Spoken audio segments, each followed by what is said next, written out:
Hello everyone. तो कैसे हैं आप सब लोग। उम्मीद करता हूं कि आप सब खैरियत से होंगे। तो आज मैं दी डेविल कन्स्पिरेसी मूवी को एक्सप्लेन करने वाला हूं। तो इस मूवी के अंदर हम दो फरिश्तों को देखने वाले हैं, जिनमें से एक फरिश्ता अच्छाई के लिए जबकि दूसरा बुराई के लिए लड़ रहा होता है। तो कहानी की स्टार्टिंग में हमें दिखाया जाता है लूसीफर नाम के एक फरिश्ते को अर्श से निकाल दिया जाता है। उसे जमीन पर नरक के अंदर फेंक दिया जाता है। तभी वहां पर माइकल नाम का एक और फरिश्ता आता है जो कि अच्छाई के लिए लड़ रहा होता है। वो लूसीफर को अपनी तलवार की मदद से बांध देता है, क्योंकि माइकल की तलवार अच्छाईयत के लिए लड़ चुकी थी, इसलिए लूसीफर उससे कभी भी खुल नहीं सकता था। लिहाजा माइकल उसे वहां पर कैद करने के बाद वहां से चला जाता है।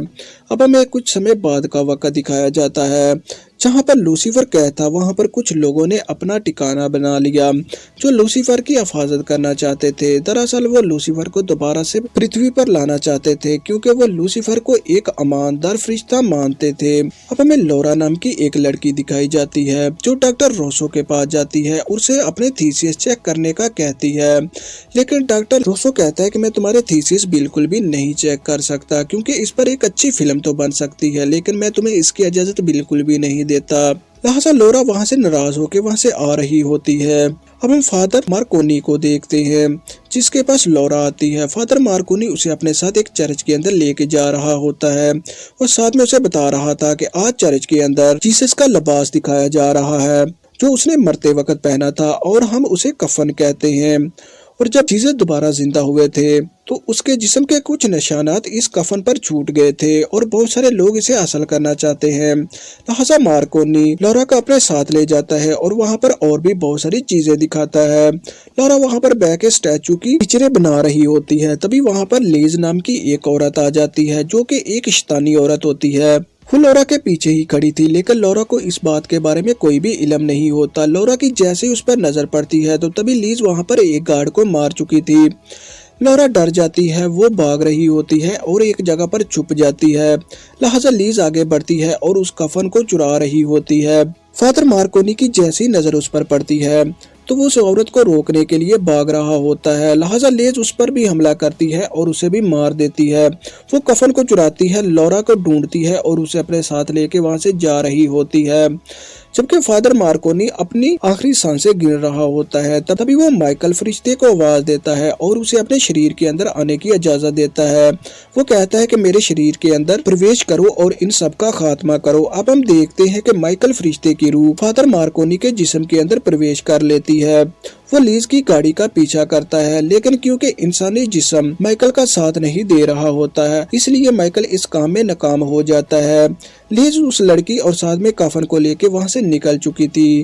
वो अपने ठिकाने पर आ जाती है और साथ में उसने अपने एक डॉक्टर को भी मिलाया हुआ था, जो वहां पर उस कफन की जांच कर रहा होता है। अब हम फिर से लौरा को ही देखते हैं, जिसे जैसे ही होश आती है तो वो एक शीशे से बने हुए पिंजरे के अंदर कैद थी, जहाँ पर 3 और भी लड़कियां थी, जिनमें से एक का नाम अलेना, दूसरी का नाम रेंडा और तीसरी का नाम सोफिया होता है। सोफिया वहां पर रो रही थी, क्योंकि उसे डर लग रहा था। उसे पता था कि ये लोग उसे मार देंगे।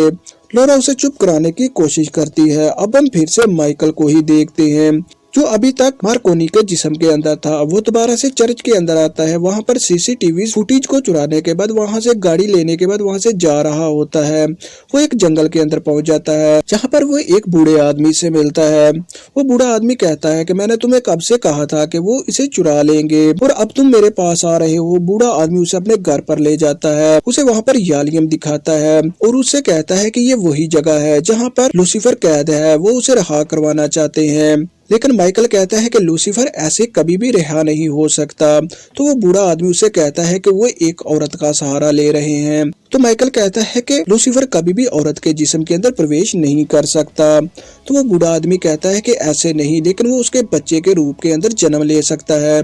माइकल कहता है कि परमेश्वर ऐसा कभी भी नहीं होने देंगे। लिहाजा तभी वो माइकल को जालिम दिखाते हुए कहता है कि तुम्हें वहां पर जाना होगा। अब हम लूसीफर को देखते हैं, जो लगातार कोशिश के बाद उस तलवार से छूट चुका था और वो नरक से बाहर आना चाहता था।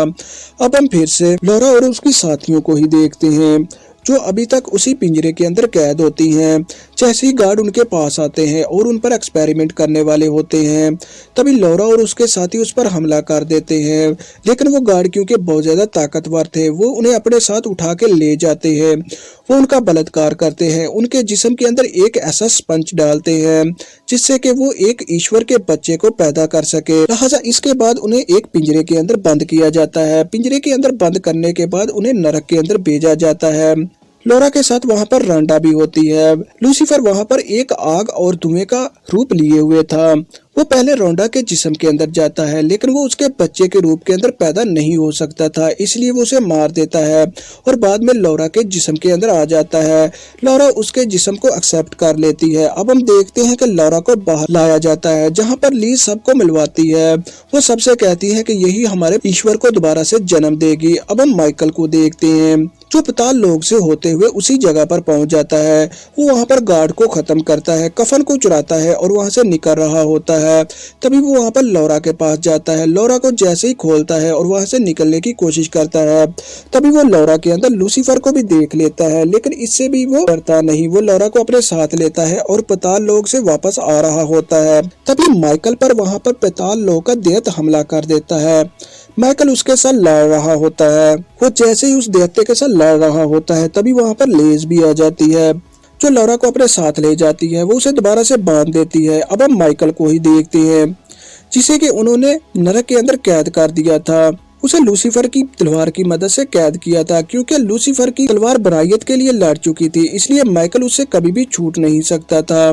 तभी वहाँ पर कुछ लोग आते हैं जिन्हें के नरक के अंदर कैद किया हुआ था। वो माइकल से कहते हैं कि तुम हमें यहाँ से आजाद करवाओ। माइकल कहता है कि मैं तुम्हें तभी यहाँ से आजाद करवा सकता हूँ जब तुम मेरी तलवार मुझे ला के दोगे।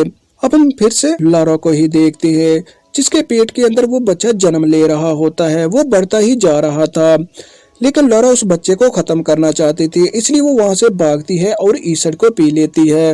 लेकिन तभी वहाँ पर लूसीफर लौरा पर हावी हो जाता है और वो उस बच्चे को बचा लेता है। अब हम फिर से माइकल को ही देखते हैं जो अभी तक उसी नरक के अंदर कैद होता है। तभी वो इंसान जैसे उसे वहाँ पर तलवार ला के दे देते हैं, तो माइकल वहाँ से छूट जाता है और वापस लौरा के पास आ जाता है, जहाँ पर वो कफन और लौरा को वहाँ से लेके जा रहा होता है। तभी लूसीफर लौरा पर हावी हो जाता है। माइकल लूसीफर को बताता है कि ये बच्चा कभी भी तुम्हारे नक्शे कदम पर नहीं चलेगा, क्योंकि इसे परमेश्वर दुनिया पर लाना चाहते हैं। अगर ऐसा ना होता तो वो कभी भी इस बच्चे को पैदा होने की इजाजत ना देता। इससे लूसीफर लौरा के जिस्म से बिल्कुल आजाद हो जाता है। जबकि हम वहाँ पर दैत्यों को देखते हैं जो उस बच्चे के पैदा होने के बाद वहाँ पर मौजूद सभी इंसानों के साथ में डॉक्टर को भी मार देते हैं। तभी वहाँ पर माइकल भी आ जाता है जो लौरा को वहाँ से निकलने का कहता है, जबकि खुद वो पताल लोक के राक्षस को रोक रहा होता है। वो उन्हें नरक की आग के अंदर जला देता है और वहाँ से सीधा उन्हीं इंसानों के पास जाता है जिन्होंने उन्हें नरक से आजाद किया था, और वो उन्हें वहां से लेके वापस आ जाता है। अब हम देखते हैं कि वो कफन फिर से उसी चर्च के अंदर रखा गया था और उसकी सिक्योरिटी पहले से बढ़ा दी जाती है, और वो बच्चा भी काफी बड़ा हो चुका था और वो लौरा के साथ ही रह रहा होता है। और इसी के साथ ये कहानी इधर खत्म हो जाती है। तो थैंक यू दोस्तों, मिलते हैं नेक्स्ट वीडियो में जल्दी ही। तो तब तक आप मेरे साथ बने रहे इस चैनल पर।